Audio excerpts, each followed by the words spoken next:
नमस्कार प्रिय दर्शकों, स्वागत है आपका चैनल में। शिव जी का अत्यंत प्रिय श्रावण मास, भगवान शिव जी की हम सभी पूजा करते हैं। सभी के मन में रहता है कि हम किस तरह के शिवलिंग को पूजें, हमारे लिए सबसे श्रेयस्कर अभीष्ट फल देने वाला कौन सा शिवलिंग की पूजा ज़्यादा लाभ देती है। विशेष करके हमारी जो माताएं बहनें हैं, उनके मन में सदैव भ्रम बना ही रहता है कि किस शिवलिंग को उनको स्पर्श करना चाहिए और किन शिवलिंग की उनको पूजा करने से उनको विशेष लाभ होगा। इससे संबंधित मैं शिव पुराण की आपको कथानक सुनाता हूँ। शिव पुराण श्रवण कर रहे 88,000 शौनक आदि जो ऋषि थे, यही प्रश्न उन्होंने एक बार सूत जी से हाथ जोड़कर प्रार्थना करते हुए पूछा, लिंग आदि में, हे सुब्रत, आप लिंग आदि में शिव जी की पूजा का विधान बताइए। सूत जी कहते हैं, हे ऋषियों, मैं लिंगों के क्रम का यथावत वर्णन कर रहा हूँ, आप लोग सुनिए। वह भगवान प्रणव ही समस्त अभीष्ट वस्तुओं को देने वाला प्रथम लिंग है। प्रणव यानी ओम, उसे सूक्ष्म प्रणव समझिए। सूक्ष्म लिंग निष्कल होता है और स्थूल लिंग सकल पंचाक्षर मंत्र को ही स्थूल लिंग कहते हैं। उन दोनों प्रकार के लिंगों का पूजन तप कहलाता है। वे दोनों ही लिंग साक्षात मोक्ष देने वाले हैं। पौरुष लिंग और प्रकृति लिंग के रूप में बहुत से लिंग हैं, उन्हें भगवान शिव ही विस्तार पूर्वक बता सकते हैं, दूसरा कोई नहीं जानता। पृथ्वी के विकारभूत जो लिंग ज्ञात हैं, उनको मैं आप लोगों को बता रहा हूँ।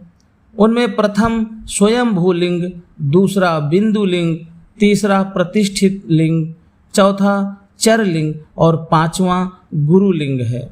देवर्षियों की तपस्या से संतुष्ट होकर उनके समीप प्रकट होने के लिए पृथ्वी के अंतर्गत बीज रूप से व्याप्त हुए भगवान शिव वृक्षों के अंकुर की भांति भूमि को भेद कर नादलिंग रूप में व्याप्त हो जाते हैं। वे स्वतः व्यक्त हुए शिव ही स्वयं प्रकट होने के कारण स्वयंभू नाम धारण करते हैं। ज्ञानी जन उन्हें स्वयंभू लिंग के रूप में जानते हैं। उस स्वयंभू लिंग की पूजा से उपासक का ज्ञान स्वयं ही बढ़ने लगता है। सोने चांदी आदि के पत्र पर, भूमि पर अथवा वेदी पर अपने हाथ से लिखित जो शुद्ध ओम मंत्र रूप लिंग है, उसमें तथा यंत्र लिंग का आलेख करके उसमें भगवान शिव की प्रतिष्ठा और आवाहन करें।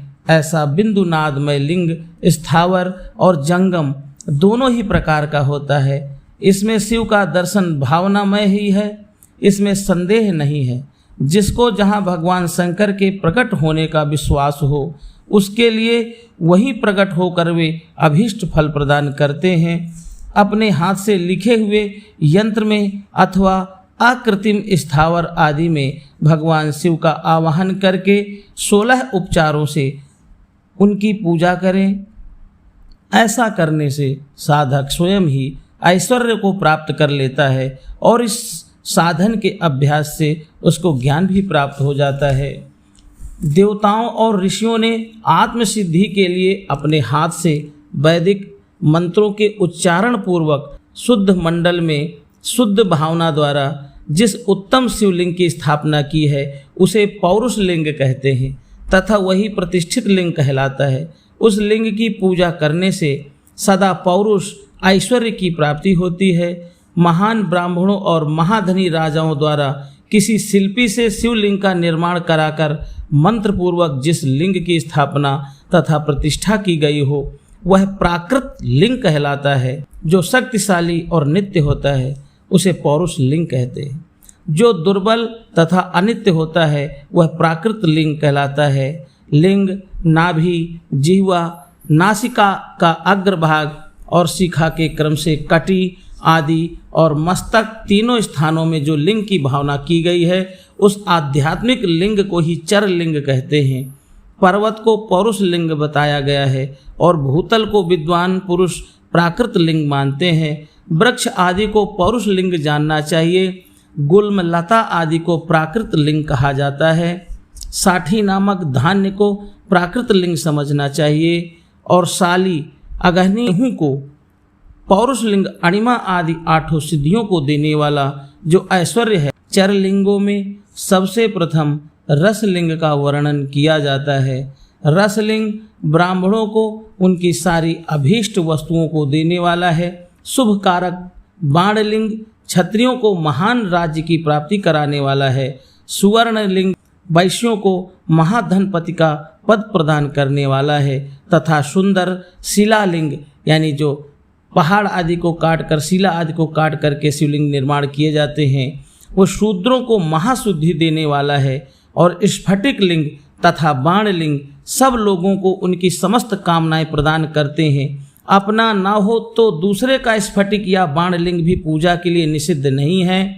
विशेषतः सभर्तॄणाम विशेषतः स्त्रीणाम तो पार्थिवम लिंगम सभर्तॄणाम विशेषतः विधवानां प्रवृत्तानां स्फाटिकं परिकीर्तितम् विधवानां निवृत्तानां रसलिंगं विशिष्यते बाल्ये वा यवने वापि वार्धके वापि शुभ्रता शुद्धस्फटिकलिंगं तु स्त्रीणां तत्सर्वभोगदं प्रवृत्तानां पीठपूजा सर्वाभीष्टप्रदा भुवि। विशेषतः स्त्रियों में जो साधवाएं हैं सौभाग्यवती माताएं हैं पार्थिव लिंग की पूजा का विधान है।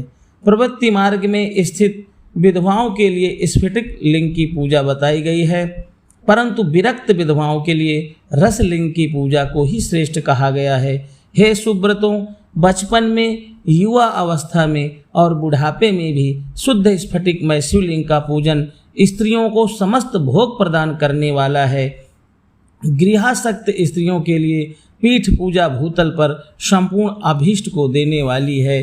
अतः माताओं को चाहिए कि स्फटिक एवं पार्थिव शिवलिंग या बाणलिंग आदि का ही पूजन करें। यही आपके लिए सर्वसम्मत है। यही शिव पुराण का मत है जो आपके समक्ष मैंने रखा। आप लोगों को पसंद आए हो तो वीडियो को लाइक ज़रूर कर दें, कमेंट कर दें और इसे शेयर भी कर दें ताकि यह जानकारी आपके मित्रों तक भी पहुंच सके। नमः पार्वती पदे हर हर महादेव।